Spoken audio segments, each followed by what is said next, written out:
This year, they had a rare victory over Celtic. Somehow that didn't seem likely to be repeated yesterday, especially after the first 20 minutes.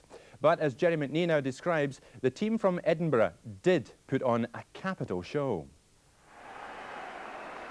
There's the Celtic lineup, which is without centre-back Gary Gillespie for a fifth consecutive game. Expected lines with John Burridge again firmly established as the club's #1 goalkeeper. Like Celtic, the Easter Road side are also looking forward to UEFA Cup business when they face Anderlecht in Edinburgh on Tuesday. Anderlecht incidentally dropped their first point of the season last night in a 0-0 draw with Beveren. Well, one man who knows the scene well here at Parkhead and also on the continent is Hibs skipper and assistant manager Murdo McLeod, who had many happy years here as a Celt before moving on to Bundesliga club Borussia Dortmund. He returns today after missing the last 4 matches because of injury. The referee is Hugh Williamson from Renfrew.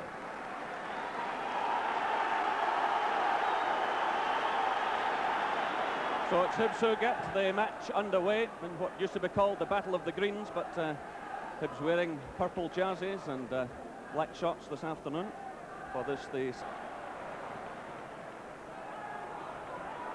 McStay stepping in for Celtic. Long ball from Mowbray. Cut out by Orr. What a marvellous save by Burridge. What a marvellous shot by Slater, almost bringing him his first goal for Celtic. It really was a marvellous strike by Slater. And how's that for a save? Wdowczyk again with the left foot. Mowbray's there. The ball's off the crossbar. Craney's header. It's cleared off the line. I think it was Neil Orr who got the touch to it.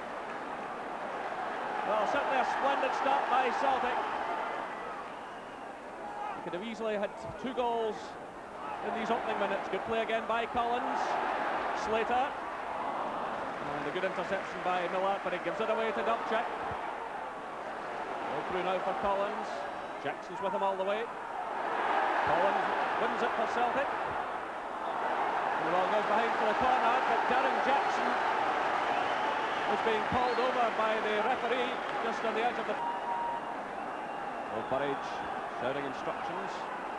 Getting the defensive ball lined up. The referee wants Hibs to move back just a shade.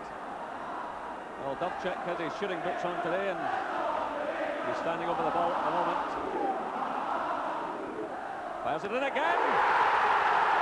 Well, Darius Wdowczyk gets his first goal of the season, and my goodness, he deserves it after the marvellous match he's had so far. 11 minutes gone, it's Celtic 1, Hibernian 0.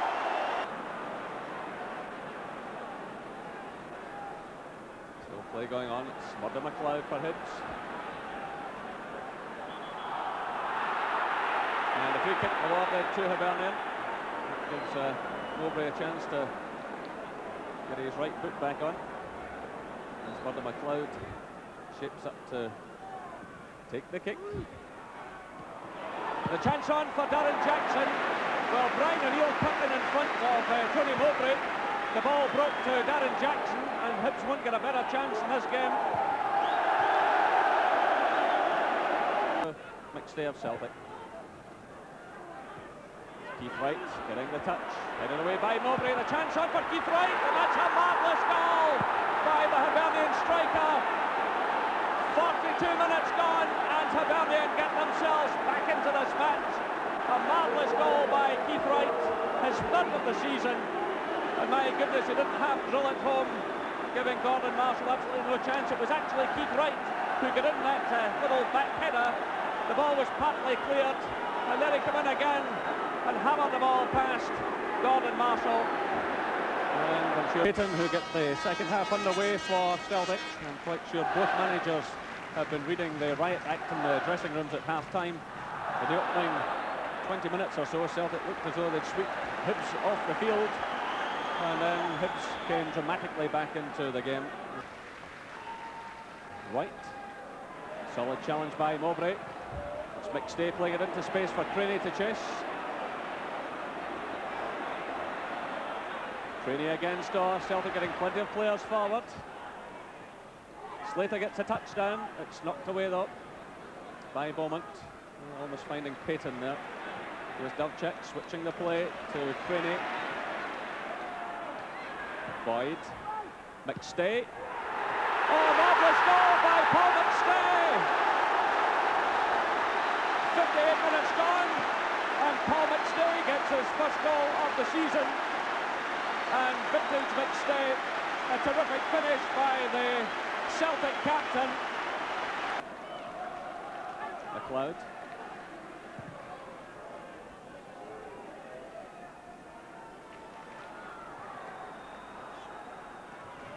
And Marshall completely missed kicking. That's a penalty kick. He took Darren Jackson down. Penalty kick. Well, again, it all began with a pass back. The goalkeeper panicked as the ball came to him. He completely miskicked. And then as Darren Jackson pounced, the goalkeeper took him right out of the game. A complete miskick there from the goalkeeper, and then he took Jackson down. And the referee now taking action against the Celtic goalkeeper. A yellow card. If he'd taken him down outside of the area, it would have been of the red variety.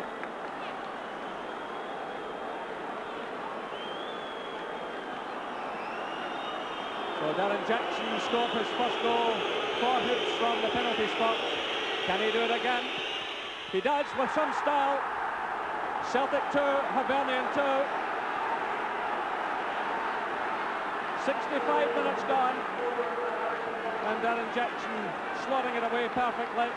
His second goal since arriving at Hibernian in a £400,000 move from Dundee United. So Hibs about to make a substitution. Gareth Evans is the man coming on. And Darren Jackson, who scored Hibs' equaliser, leaving the field.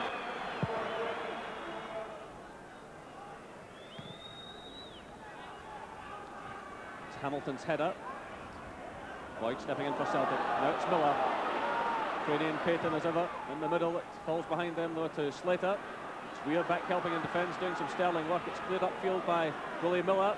It's Wright against Mowbray. He gets the better of him again. Marshall having to come right to the edge of the box. Surely Hibs must score. And the substitute does it at the second attempt. Gareth Evans scores for Hibernian. Well, that was absolutely remarkable. 83 minutes gone. Celtic 2, Hibernian 3, and it all began when Tony Mowbray couldn't take care of Keith Wright. Wright got the better of him. Marshall tried to block him on the edge of the area to get away from the goalkeeper. It seemed certain he would score. He then squared it to Gareth Evans. It was cleared off the line by Wdowczyk, and then at the second attempt the substitute put the ball into the back of the net. Paul McStay's in there. Or could only partly clear it to Joe Miller. It's a difficult one for the goalkeeper, and he just kept it in play. The ball was falling behind him. The challenge was coming in from Payton, and Burridge was really under pressure there. He wasn't exactly where he wanted to be, but he clearly kept the ball on the right side of the line. Again, the referee checks his watch, and there goes the final whistle.